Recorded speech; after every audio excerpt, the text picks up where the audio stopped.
Wal musannif rahimahullahu taala wa nafa'na bihi wa bi ulumi fid dharain amin. Faslun, pasal selanjutnya ya. Walladzi adapun sesuatu atau hal-hal atau perkara yang merusak atau yang membatalkan al-wudu'a akan wudu.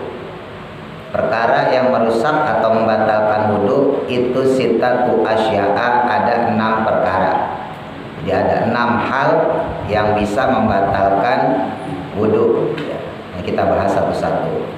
Yang pertama yaitu sesuatu kharaja yang keluar minas sabila ini dari 2 jalan.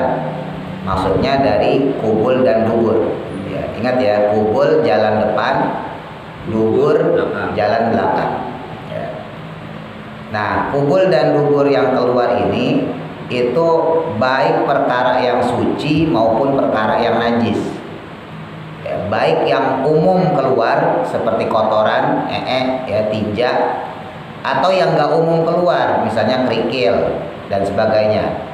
Ada orang kencing batu ya, keluarnya batu, bukannya air kencing ya, karena kalau keluar batu kecil itu tetap batal wudunya. Atau yang nggak umum ya, misalnya ada orang habis nelen cincin emas, nah, pas ngeden berat keluar cincin emas tadi yang dia makan, batal ya. Kan nggak lumrah ya orang keluar batu cincin, misalnya keluar batu kerikil atau misalnya keluar cincin emas, kan nggak umum. Dan itu pun perkaranya suci, beda sama yang umum ya. Kalau kotoran, tinja, darah, mungkin kalau orang punya penyakit itu wajar. Nah, jadi baik yang suci maupun tidak suci, baik yang biasa ya, yang umum, orang keluar atau tidak umum, itu batal wudunya. Terus yang kedua, wanaumu, tidur. Nah, tidur di sini yaitu ala ghairi hayatil mutamakkini, dengan tanpa menetapkan pantatnya. Jadi bagian bokong itu nggak menetap pada lantai. Jadi yang dimaksud dengan bokong atau pantat yang menetap di lantai di sini berarti posisi kita posisi duduk, bukan posisi bertiduran. Karena kalau tiduran bisa aja pantatnya ditempelin kan. Nah, bukan juga posisi berdiri, ya, nyender gitu misalnya gitu. Nah, jadi posisi di sini menetap pada lantai itu adalah posisi dengan duduk. Umumnya gimana? Kalau di kitab Fathul Qorib, syarahnya dari kitab Takrib ini disebutin ya seperti orang duduk kayak kita gini, duduk sila. Ya. Jadi kalau duduk silanya duduk benar begini, pantat menetap pada bokong, walaupun Bapak tidur begini, ya Bang Alik jago. Nah, itu nggak batal wudunya. Langsung sholat isya misalnya, nggak apa-apa. Atau misalnya lagi Jumatan, nah biasanya kita yang Jumatan kan udah khotibnya lemes kan, biasanya gitu, lama, biasanya ngantuk tuh.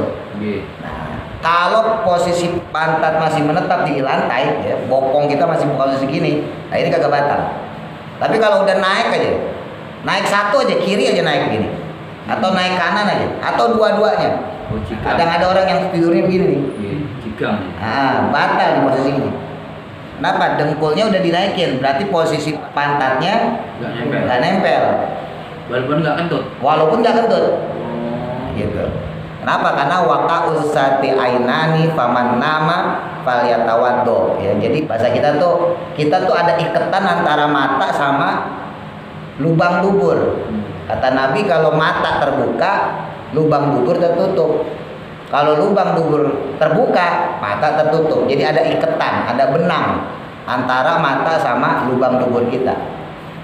Kalau kita lagi melek begini, kita masih bisa nahan kentut, Pak.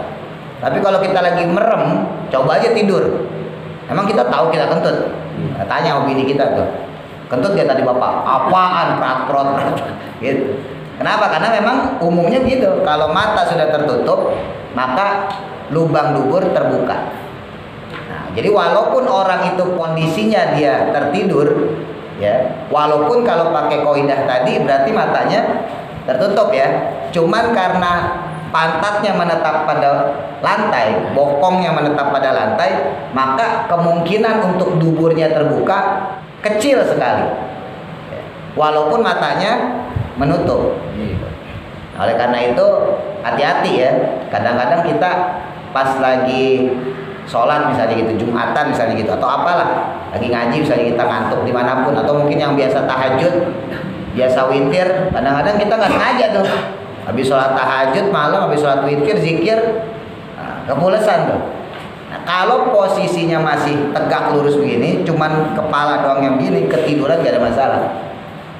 Ya, tapi ketika sudah angkat badan, ya, kakinya mengangkat, baik yang kiri maupun yang kanan, batal.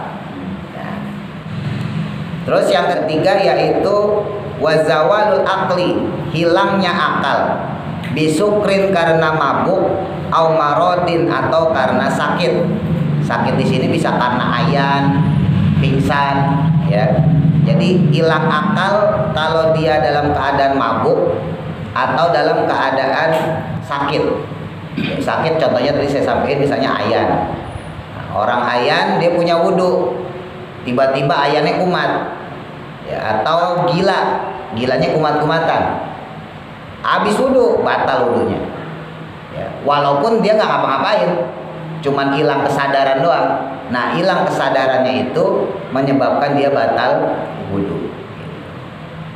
Terus walam surrojuli, dan bersentuhannya kulit laki-laki, almar'at akan perempuan, nyentuhnya kulit laki-laki dengan perempuan, al ajnabiyata yang ajnabiyah. Ajnabiyah itu bukan mahram, jadi lawannya mahram ya Pak. Kalau mahram haram dinikahi, kalau ajnabi wanita yang boleh dinikahi. Jadi lawannya mahram namanya ajnabi, ajnabiyah dalam bahasa fikih. Min ghairi hailin, dengan tanpa penghalang.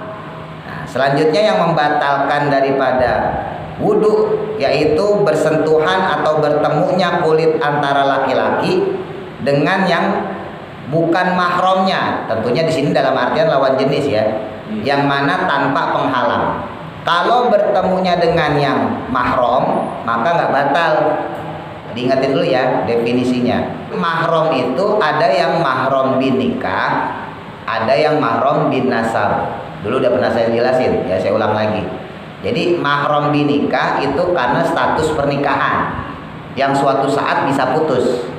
Si A kawin sama si B, suatu saat si A sama si B cerai, putus semua juga pernikahan itu menyebabkan mahramnya jadi putus. Nah, tapi ada mahram yang tidak putus, yaitu mahram nasab, mahram keturunan, ya, mahram keturunan, mahram nasab. Bapak ibu kita punya anak kita, itu mahram nasab. Kita punya cucu, ya itu mahram nasab. Cucu kita punya anak lagi, cicit kita, itu mahram nasab. Jadi ke atas ke bawah itu mahram nasab. Kita punya kakak atau kita punya adik, kakak kita, adik kita punya anak, ponakan berarti kan, itu jadinya mahram nasab. Lepas daripada anak ponakan kita bukan mahram, boleh dikawinin, cuman nggak umum ya. Di adat kita masih ada pamali, kawin masih saudara. Nah gitu, padahal sebetulnya boleh. Ya, kalau udah lepas dari ponakan berarti sudah boleh dinikah. Kalau ponakan nggak boleh Pak. Ya, kita punya ponakan belum boleh dinikah. Tapi kalau ponakan kita punya anak itu sudah bukan mahram. Sebetulnya dinikah boleh, cuman nggak umum. Dan usia kita berapa saat itu? Lah ponakan kita juga kecil ya kan. Ponakan kita katakan umur 7 tahun, kita udah umur 30, namanya juga ponakan. Ponakan kan anak ibaratnya gitu. Nah, gerangsang amat gitu. Kalau dia umur 27, baru nikah umur 27, lah kita baru 57. 27 dia baru nikah, punya anak, 20 tahun lagi, 27 tambah 7, 47, kita berarti 70 tahun lebih, so Pak Haji Idris. Nah, kalau masih kuat ya kagak apa-apa. Jadi sebetulnya kalau anaknya ponakan, nah itu sudah tidak lagi mahram. Jadi batasnya di ponakan. Lah lantas bagaimana dengan istri? Nah ini dia. Istri itu bukan mahram. Hati-hati. Loh kok bukan mahram? Iya orang boleh dinikah. Kan tadi saya sampaikan makanya pengertiannya. Mahram itu adalah lawan jenis yang tidak boleh dinikahin. Lah istri kita nikahin kan? Berarti mahram bukan? Bukan. Kenapa? Karena kita nikahin. Lah iya, udah rumusnya gitu. Pokoknya kalau dinikahin boleh, namanya bukan mahram, namanya ajnabi. Nah, kalau haram dinikahin namanya mahram. Adik kita, kakak kita haram dinikahin, mahram. Ya. Nah, sekarang pertanyaan tadi, istri kita haram dinikahin apa boleh dinikahin? Udah dinikahin. Boleh, makanya kita kawinin. Nah, berarti dia bukan mahram, ajnabi. Nah, maka menyentuh dia batal. Oh, ya. Nah, sekarang mertua. Boleh nggak kita kawinin mertua? Anaknya kita kawinin, mertua kita kawinin. Kagak boleh, geragas namanya, dokter orang Jawa. Nah, berarti mertua itu mahram. Nah, itu yang disebut mahram binikah. Mertua punya anak lagi, berarti ipar ya. Nah, boleh nggak kita nikahin? Selama istri kita masih hidup, kagak boleh. Selama istri kita masih hidup, adiknya dia, kakaknya istri kita kagak boleh kita nikahin. Berarti dia bukan mahram, ajnabi. Nah, maka menyentuh dia batal. Nah, makanya kita pegang tuh anak mertua kita yang lain batal, sama seperti istri kita yang batal. Oh, ya. Ponakan dipegang batal enggak? Enggak, karena mahram gitu. Ya, jadi harus paham dulu mana mahram binikah, mana mahram binasab. Mahram dengan pernikahan, mahram dengan sebab nasab keturunan. Ya, ini saya perlu ingatkan karena ya mohon maaf, banyak kejadian orang kayak gitu. Contoh nih, saya beri contoh. A sama si B nikah. A punya adik kakak, B punya adik punya kakak. Sama-sama punya adik punya kakak, ya. Nah, maka andai kata si A salaman sama saudara-saudaranya si B, baik itu kakak ataupun adik yang lawan jenis, atau sebaliknya si B, si istri katakan, salaman dengan adik kakaknya si A, ya, yang lawan jenis, ya, maka bukan cuma batal wudunya, dosa. Bukan cuma batal wudunya, juga dosa. Kenapa saya harus sampai di sini? Karena itu umumnya kita orang nganggapnya itu kan masih saudara, ya enggak? Umumnya kita masa salaman dulu aja dosa. Kenapa dosa? Karena bukan karena sudah tidak lagi mahram, dosa. Salaman aja lebaran, ini saya sampaikan, lebaran kan kita suka salaman. Bukan cuman kalau seandainya dia punya wudhu batal wudhunya, tapi juga dosa. Kenapa? Karena sudah bukan lagi mahram. Ini jangan suka gampangin masalah jabat tangan soalnya. Ya. Ini kita yang laki perempuan ya Pak Ustaz? Sama laki perempuan kan. Iya kan? Ya laki-laki nggak apa-apa. Kecuali laki-laki nafsu juga. Kalau laki-laki nggak masalah. Ya. Jadi hati-hati ya. Ini bolak-balik saya sampein, kalau kita Ramadan, Lebaran, sering kita salam-salaman. Iya, biasa. Lihat-lihat. Dan kita, ya saya sering nyampein juga, kita orang pengajian, kita orang musola lah, orang nyebutnya nempelin kita udah orang musola. Kang Dadi siapa itu? Orang musola. Udah gitu aja tuh. Pak Jidis siapa? Orang musola. Kita beri contoh kepada mereka-mereka yang belum punya titel orang musola. Ya. Walaupun salah istilah orang musola, mana ada musola jadi orang gitu kan? Nggak ada, musola kan bukan rumah. Ya. Walaupun istilah itu salah, tapi suka tidak suka itu udah tersemat di diri kita. Jadi jangan sampai kita buat contoh jelek kepada orang lain. Perempuan yang salaman aja, kita kondangan, arisan, saudara bukan, mahram juga bukan, salaman, dosa. Kalau kita punya wudhu, batal wudhunya. Masih ada yang ditoleransi Pak, saudara yang masih saudara tapi bukan mahram.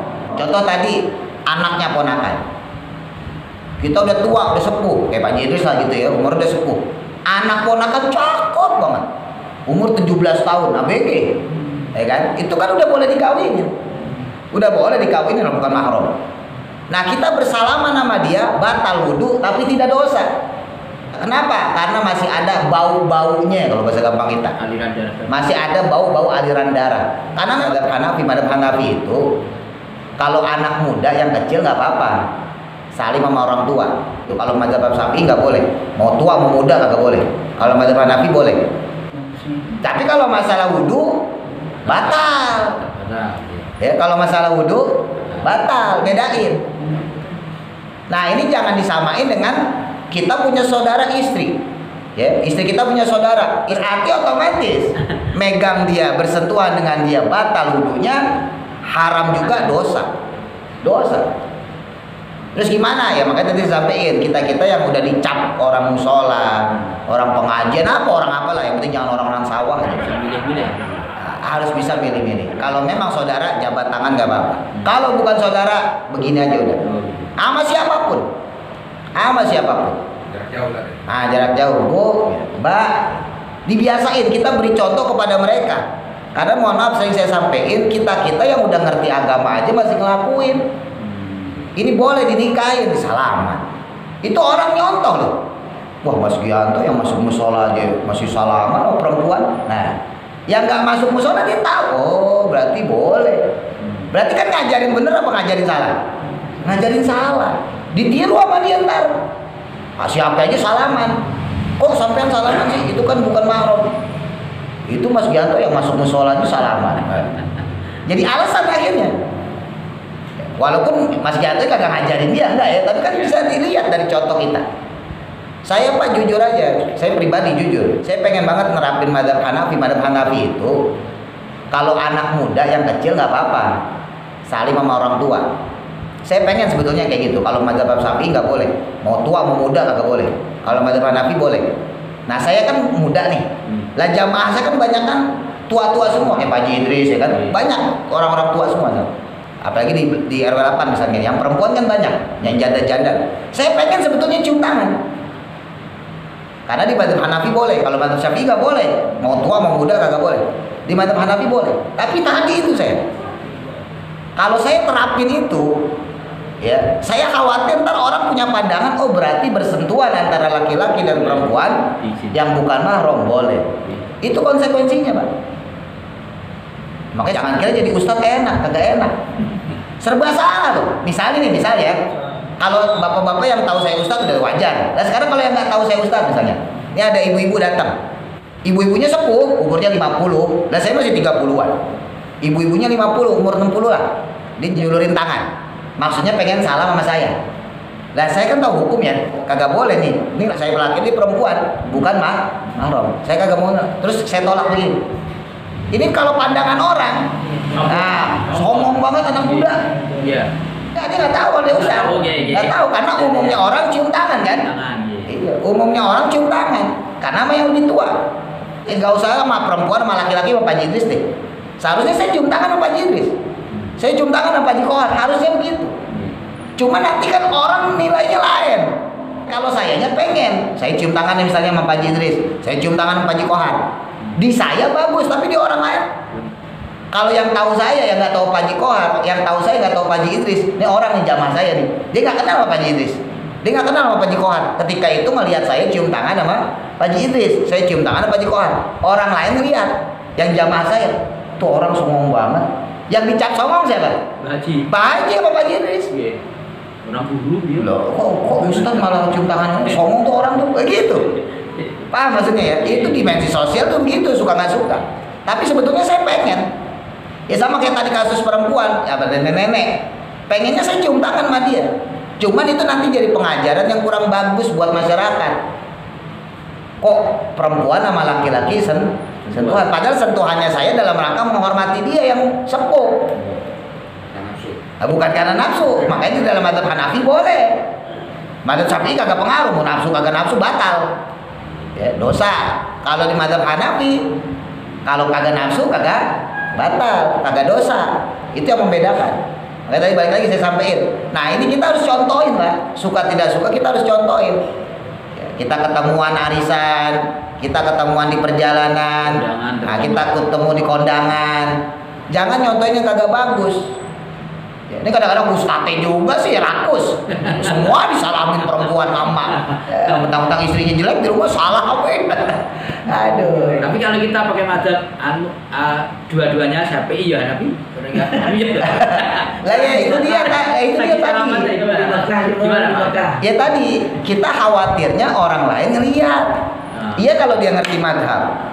Oh ternyata mazhab Hanafi boleh. Oh ternyata mazhab Syafi'i nggak boleh. Iya kalau dia ngerti mazhab. Kalau nggak ngerti, Main serampang. main serampang dipukul rata. Nanti giliran ketemu perempuan cakep di salaman, seret. Lama lagi. Lama lagi. Oh, mana aja nih ngayu gitu kan. Iya, iya. Nah, terus dia beralasan apa? Ustadz aja salaman. Ustadz aja salaman, Pak Haji aja salaman gitu. Sudah tiga. Iya. Jadi emang ribet, masalah sosial udah ribet emang urusannya. Tapi suka nggak suka, mau nggak mau, ya kita dihadapkan dengan beban seperti itu. Jadi kalau bisa usahakan ya lakuin. Kalau memang bukan mahram, ya dia ajnabi kita, orang lain buat kita, jangan sampai salaman. Jangan sampai salaman. Satu ya memang karena dosa, kita juga tahu ilmunya kok. Yang kedua, supaya jangan jadi contoh buat orang lain. Kalau orang lain yang nggak ngaji, dia taunya, wah itu mah salaman nggak apa-apa. Jadi dipukul rata, semua boleh salaman. Nah itu berbahaya. Itu kalau nggak berkaitan dengan fikih. Kalau berkaitan dengan fikih, dia punya pegangan. Mas Gianto salaman sama semua perempuan, dia salaman sama semua perempuan. Lalu habis dia salaman, habis kondangan azan zuhur, sholat dia, karena menganggap dirinya sudah wudhu. Tadi saya dari rumah udah wudhu, padahal salaman sama mempelai perempuan. Allahu Akbar. Batal gak sholat ini? Batal, kagak sah. Ntar dia diadilin di akhirat. Kamu sholat wudhu batal kok masih sholat aja? Emang wudhu saya batal malaikat? Wudhu kamu batal. Kenapa malaikat? Kamu salaman sama pengantin. Oh gitu malaikat. Saya baru tahu. Saya kira kagak batal. Saya nganggapnya kagak batal malaikat. Kamu dari siapa? Saya ngeliat Mas Gianto. Nah, Mas Gianto dipanggil ya kan. Siapa yang tanggung jawab? Pak Ustaz. Pinter dia tuh. Iya benar ya, tanggung jawab saya. Kan saya ngajarin kan. Nah makanya saya nggak mau ngajarin kayak gitu. Ya perkara bapak mau kerja di Bangka itu urusan bapak semua ya. Urusan bapak-bapak semua. Saya udah ngajarin, pokoknya saya sendiri mencoba seperti itu. Kalau maksud hati mah pengen Pak. Maksud hati tuh pengen kita salaman, kita ngormatin. Walaupun kadang-kadang pun kita begitu juga. Ya kadang-kadang saya juga begitu ya, lupa, kadang-kadang lupa ya. Tapi ya suka tidak suka, mau tidak mau kita harus rubah. Atau kalaupun emang kita nggak bisa, ya udah minimal dalam hati kita mengingkari bahwa perbuatan itu salah. Jangan kemudian kita udah salaman terus kita nganggap oh ini bener kok, oh ini boleh kok, oh ini halal kok, kagak boleh. Sekalipun kita terpaksa harus salaman, ya udah kita tetap harus mengingkari bahwa itu sebuah perbuatan yang salah. Bahwa itu perbuatan yang dosa, gitu ya. Jadi hati-hati masalah mahram sama ajnabi. Khususnya ini sih bahasanya memang wudhu ya, tapi kan bisa melebar kemana-mana. Ya tadi tuh misalnya kayak kondangan segala macam. Ya untungnya ada untungnya juga. Jadi orang nilai ustadz tuh ada untungnya. Jadi orang kadang-kadang mau salaman sama saya udah takut duluan. Ya jangankan perempuan, laki-laki aja kadang-kadang takut, ada untungnya. Jadi dari jauh aja deh, ustadz udah gitu duluan. Nah yang repotnya yang jamaah. Tapi kan tetap resiko itu ada. Misalnya kayak tadi pas lagi pengantenan, kita salaman sama besannya pengantin sama orang tuanya pengantin. Kita salaman. Lah pengantinnya gimana itu? Atau ibunya yang perempuan, lah salaman gimana tuh? Bisa nggak kita begini? Nunduk doang. Emang awalnya susah Pak, tapi ntar lama-lama insya Allah gampang. Awalnya susah, lama-lama insya Allah bisa. Tinggal kita ngebiasain apa enggak. Ya kan balik lagi saya bilang tadi, bikin beban diri kita. Gimana supaya jadi beban? Bebankan bahwa kita itu orang udah ngaji, kita udah ngerti ilmu, kita udah orang musola. Mata-mata di bawah itu ngeliatin kita. Ini bapak kalau naik ke pelaminan, misalnya kata gampang gitulah ya, orang lagi kondangan, salaman sama pengantin, itu orang pada ngeliatin kita Pak. Itu tersemat tuh cap kita tuh, wah Mas Gianto orang musola, oh Pak Jiris orang musola, udah dicatat sama orang-orang. Nanti dilihat apa yang dilakukan. Oh dia salaman sama pengantin perempuan, oh berarti boleh. Itu tersemat sama mereka yang nggak ngerti ilmu. Padahal kita mungkin pakai madzhab Hanafi yang saya bilang tadi, sekedar menghormati. Tapi emang dia tahu itu madzhab Hanafi, madzhab Syafi'i? Nggak tahu. Orang madzhab Syafi'inya sendiri aja kadang-kadang nggak tahu. Apalagi madzhab orang lain. Nah, kenapa di madzhab Hanafi boleh? Dulu pernah saya cerita juga, saya singgung ya. Jadi ada hadis, ada riwayat Nabi itu ketika sholat, Nabi kan kamarnya kecil, 4x4 lah. Ya, dapur ya di situ, yang sekarang jadi makbarohnya, makamnya Kanjeng Nabi. Ya sholatnya di situ, ya tidurnya di situ. Jadi Rasul itu kalau sholat saking sempitnya itu tempat sujudnya itu kakinya Siti Aisyah. Jadi Siti Aisyah tuh kalau tidur misalnya begini ya, ini kakinya gini. Ini Rasul posisinya begini. Makanya kalau mau sujud dicolek kakinya Siti Aisyah supaya narik, supaya ngangkat begini. Rasul sujud. Nanti kemudian duduk di antara dua sujud masih begini, sujud lagi, baru kemudian berdiri. Ketika Rasul berdiri, Siti Aisyah kakinya selonjor lagi. Kok bisa kayak gitu Ustaz? Iya, Rasul sholatnya lama. Allahu Akbar, habis Fatihah bacanya Al-Baqarah. Jadi masih enak begini, Pak. Ya kan? Sujudnya lama. Yang dibaca macam-macam dong, kita blok. Pegel kakinya. Ya. Kalau Rasul bacaannya panjang, makanya masih sempet Siti Aisyah ngelonjorin kaki terus ngenekuk kakinya. Nah, disitulah ulama kemudian mengatakan, oh berarti nggak batal. Buktinya Rasul menyentuh kakinya Sayyidah Aisyah, berarti kagak batal. Itu yang pertama. Yang kedua, setiap mau berangkat ke musola, ke masjid, ya, mau berdagang, mau dakwah, Rasul itu kalau keluar rumah, Pak, itu cium kening istrinya. Kening istrinya dicium sama Rasul. Setiap mau keluar rumah, sama Mas Gianto. Oh. Mau ke pasar cium. Oh, iya. Jadi cium keningnya. Yeah. Beda sama kita ya. Kita mau boro-boro, salim aja kagak kalau gitu. Rasul tuh sampai meninggalnya begitu, dari baru nikah sama Sayyidah Aisyah, bahkan Mas Sayyidah Khadijah pun waktu beliau masih hidup sama. Setiap keluar rumah, mau sholat, mau dagang, mau dakwah, keningnya dicium. Nah, di situ yang kedua nih, ulama berarti menambah kesimpulan, oh berarti nyium kening istri, kan istri kan tadi aslinya bukan mahram ya, berarti kagak batal. Buktinya Rasul langsung sholat.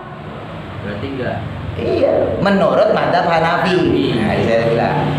Ya, saya urai dulu dikit. Nah, ini dibantah sama jumhur ulama. Ingat, kalau jumhur ulama berarti 3 mazhab. Mazhab Maliki, mazhab Syafi'i, mazhab Hambali. Kalau di kitab-kitab tebal ada diskusi di sana. Sekarang mungkin nggak seorang Sayyidah Aisyah, istrinya Rasulullah, ketika dia tidur telanjang badan? Nggak mungkin, orang istrinya Nabi. Emang bini kita peniti di mana-mana. Ini istrinya Kanjeng Nabi. Nah, maka kemungkinan yang disentuh oleh Rasulullah adalah bagian pakaiannya Sayyidah Aisyah, bukan kulit secara langsung. Makanya di sini sebutin min ghairi hailin. Yang batal itu kalau tanpa penghalang. Kalau pakai penghalang kagak masalah. Berarti kemungkinan besar yang Rasul pegang itu bukan langsung kakinya, bukan langsung tumitnya, bukan langsung betisnya, tapi kain dari Sayyidah Aisyah. Begitu pula ketika Rasul keluar rumah untuk sholat, mencium kening Sayyidah Aisyah. Nah, mungkin nggak seorang istri Nabi kagak pakai kerudung? Kan kagak mungkin. Pasti pakai kerudung. Jangankan istri Nabi, istri ustadz aja pakai kerudung. Cadar ya, pakai cadar, pakai himar, nikob segala macam, ya kan? Berarti yang dicium apanya? Kainnya. Makanya kalau bersentuhan, menurut khususnya kita yang mazhab Syafi'i, bersentuhan dengan yang bukan mahram, kalau ada penghalang, ada hail namanya, ada satir, ada hijab, maka tidak membatalkan wudu. Tapi kalau min ghairi hailin, kalau tanpa penghalang, batal wudunya. Jadi ini ada perbedaan mazhab nih. Ya. Ditambah lagi mazhab Hanafi, kalau bersentuhan dengan syahwat batal. Jadi kalau dia bersentuhan tanpa syahwat nggak batal mazhab Hanafi. Nah, menurut mazhab kita Syafi'i enggak. Pakai syahwat nggak pakai syahwat, kalau dia bukan mahram batal. Itu perbedaannya di situ. Ya sekarang udah zaman now soalnya banyak orang nggak seragam kan. Kita punya tetangga mazhab Hanafi, kita punya saudara mungkin mazhabnya Hanafi, ya udah wajarin aja. Yang penting ingat, dulu pernah saya sampaikan, kalau mau pakai patokan mazhab Hanafi, maka wudunya harus pakai wudu mazhab Hanafi, jangan pakai wudu mazhab Syafi'i yang cepak-cepak boleh. Ya kalau mazhab Hanafi kan beda, ditekan-tekan, ya kan, dipijet-pijet bagiannya beda. Kepala juga harus utuh semua, ya kan? Beda sama mazhab Syafi'i. Syafi'i mah segini doang, nggak ada masalah. Jadi kalau mau pakai mazhab Hanafi yang bersentuhan dianggap dia tidak batal, maka otomatis wudunya pun harus pakai mazhab Hanafi. Dan itu saya lakukan, Pak. Saya melakukan itu kalau buat ngajar. Santri saya kan di rumah juga ada yang udah ABG. Iya kan? Yang umur 15 tahun, 16 tahun, mereka tetap cium tangan. Pengennya saya nggak usah cium tangan, Pak. Pengennya begitu. Cuman ya tadi adat gimana? Tapi yang ngaji remaja di rumah itu kan udah mulai gede, 18, 19. Saya udah wanti-wanti sama mereka. Saya bilang, nanti kalian umur 20, kalian sudah mau kalaf, kalian sudah mau mayyiz, jangan lagi cium tangan sama Pak Ustadz. Saya udah ngasih warning. Kalau kalian nanti umur 20 ke atas, jangan lagi cium tangan Pak Ustadz. Saya udah bilang. Saya harus mendidik mereka, saya harus ngajarin mereka bahwa walaupun guru sendiri tetap bukan mahram. Suka tidak suka, Pak, mau tidak mau, biarin orang bilang fanatik, biarin orang bilang porot, tapi itu harus diajarin. Kenapa orang sekarang gampang banget pacaran? Anak-anak zaman sekarang, ABG zaman sekarang pacaran, bahkan bukan cuman pacaran, kasbon, hamil di luar nikah. Kenapa? Karena mereka sepele, nganggap kan bukan dosa. Itu bermasalah dari situ. Karena mereka menganggap sentuhan tangan, sentuhan badan, peluk-pelukan bukan dosa menurut mereka. Nah, ketika kita kasih tahu, mulai sekarang kamu jangan lagi salaman, Mak. Walaupun Pak Ustadz ini guru kamu, mulai sekarang jangan. Karena kamu sudah umur 20. Maka seketika itu juga andai kata ada laki-laki yang mendekati dia pengen pegang tangannya, dia pasti punya rem. Guru gua aja kagak megang. Tuh. Begitu sebetulnya. Tapi kalau kita masih mempertahankan, ya maka selama itu juga mereka akan menganggap remeh masalah bersentuhan kulit lain jenis, gitu ya. Tetapi lagi. Terus selanjutnya wama sufarjil adami, menyentuh lingkaran farji. Farji itu lubang kubul ya. Adami bibatinil kafi, dengan telapak tangan. Wama suhalqohi, dan juga menyentuh halakohnya. Halakoh itu lingkaran ya. Wama suhalkid duburihi, dan menyentuh lingkaran dubur ma'alal jadidi menurut qaul jadid. Jadi Imam Syafi'i itu punya dua qaul, Pak. Qaul qadim, qaul jadid. Ini harus tahu nih kita yang mazhab Syafi'i. Imam Syafi'i dulu pertama dakwah di Baghdad ya, di Irak. Nah, dakwah beliau di Baghdad di Irak, ucapan beliau, fatwa beliau ketika beliau di Baghdad di Irak, itu namanya qaul qadim. Qadim artinya dahulu. Qaul artinya perkataan, fatwa. Jadi apa yang disampaikan oleh Imam Syafi'i di Baghdad di Irak itu namanya qaul qadim.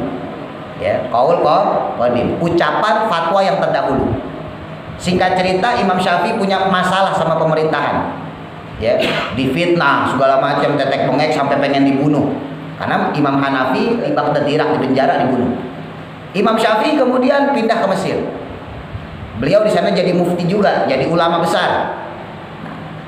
Qaul yang disampaikan di sana, fatwa yang beliau sampaikan di Mesir, itu namanya qaul jadid. Jadid artinya baru. Qaul jadid berarti ucapan beliau, perkataan beliau, fatwa beliau yang baru. Nah, ulama ketika ada dua masalah yang dikatakan dua-duanya Imam Syafi'i, ada satu masalah, kok Imam Syafi'i berkata begini, di sisi lain, di kitab lain kok Imam Syafi'i berkata begini, maka nanti ditelusuri mana yang qaul qadim, mana yang qaul jadid. Karena pasti ada salah satunya qaul qadim, qaul jadid. Oh, ternyata ini qaul jadid, maka qaul jadid yang dipegang. Tapi ada kalanya beberapa ulama mengambil qaul qadim, ada beberapa. Termasuk di dalam hal ini ya, masalah lingkaran dubur. Kalau pakai qaul jadidnya Imam Syafi'i, yang membatalkan itu adalah lubangnya. Disebutnya kalau dalam bahasa fikih namanya halaqah. Kalau penis kan seutuhnya ya, seujung zakar kita ya. Kita kan taunya zakar aja gitu ya. Nah, lubangnya ini namanya halaqah. Jadi yang membatalkan itu adalah bagian lubangnya, bukan ininya. Habis wudhu adukan, kok kesentuh batangnya. Dan nyentuhnya dengan telapak tangan, bukan ini ya. Kalau ini kagak batal. Yang nyentuh telapak tangan, seret, kagak batal. Kenapa? Yang kesentuh batang, bukan lubangnya, bukan halqohnya. Begitu pula dengan bagian dubur. Dubur itu kan ada halqohnya nih. Ada bagian yang sensitif banget, yang kalau kita kobel lah bahasa kasar itu ya, kita kobel, kita buat cebok. Tapi kan juga ada bagian yang luarnya ini. Nah, bagian luarnya ini kagak batal menurut qaul yang baru ya, berarti yang terbaru ya, yaitu qaul Imam Syafi'i ketika berada di mana, Irak apa di Mesir? Mesir. Ketika Imam Syafi'i berada di Mesir. Tapi kalau pakai qaul yang qadim, batangnya batal. Kalau pakai kaul yang kodim, kaul yang terdahulu, maka semua batal. Tinggal pilih enakan mana. Tapi kalau versi takrib dan fathul qorib dan kitab-kitab fikih yang lain yang saya baca, yang digunakan adalah kaulnya Imam Syafi'i, yaitu ketika beliau berada di Mesir. Kalau posisi yang dipegang, yang disentuh adalah bagian zakar batangnya, maka tidak batal. Tapi kalau yang dipegang adalah bagian halqohnya, halqoh itu lubangnya itu batal. Ya, jadi bisa bedain ya. Itu pun kalau misalnya pakai telapak tangan tanpa penghalang, lagi-lagi ya. Kalau misalnya yang dipegang baju kita gatel nih, begini garuk, kagak masalah orang pakai baju. Ya. Atau tadi misalnya kita pakai anduk, mau sholat sekalian wudhu aja deh, walaupun makruh Pak wudhu sambil telanjang. Ya, barangkali ada yang suka wudhu sambil telanjang karena sekalian mandi kan, mandi sekalian nih ke musola wudhu dalam keadaan telanjang, wudhunya sah, tapi makruh ya, tidak haram ya, makruh wudhu. Nah habis wudhu kita andukan, lupa tadi belum andukan. Nah pas nyentuh zakar, yang disentuh bagian batangnya, kesentuh, kagak batal. Yang kesentuh soalnya batang, bukan ini. Kalau ini batal. Dan itu pun kalau nyentuhnya adalah bagian telapak. Kalau nyentuhnya bagian ini nggak masalah. Gitu ya.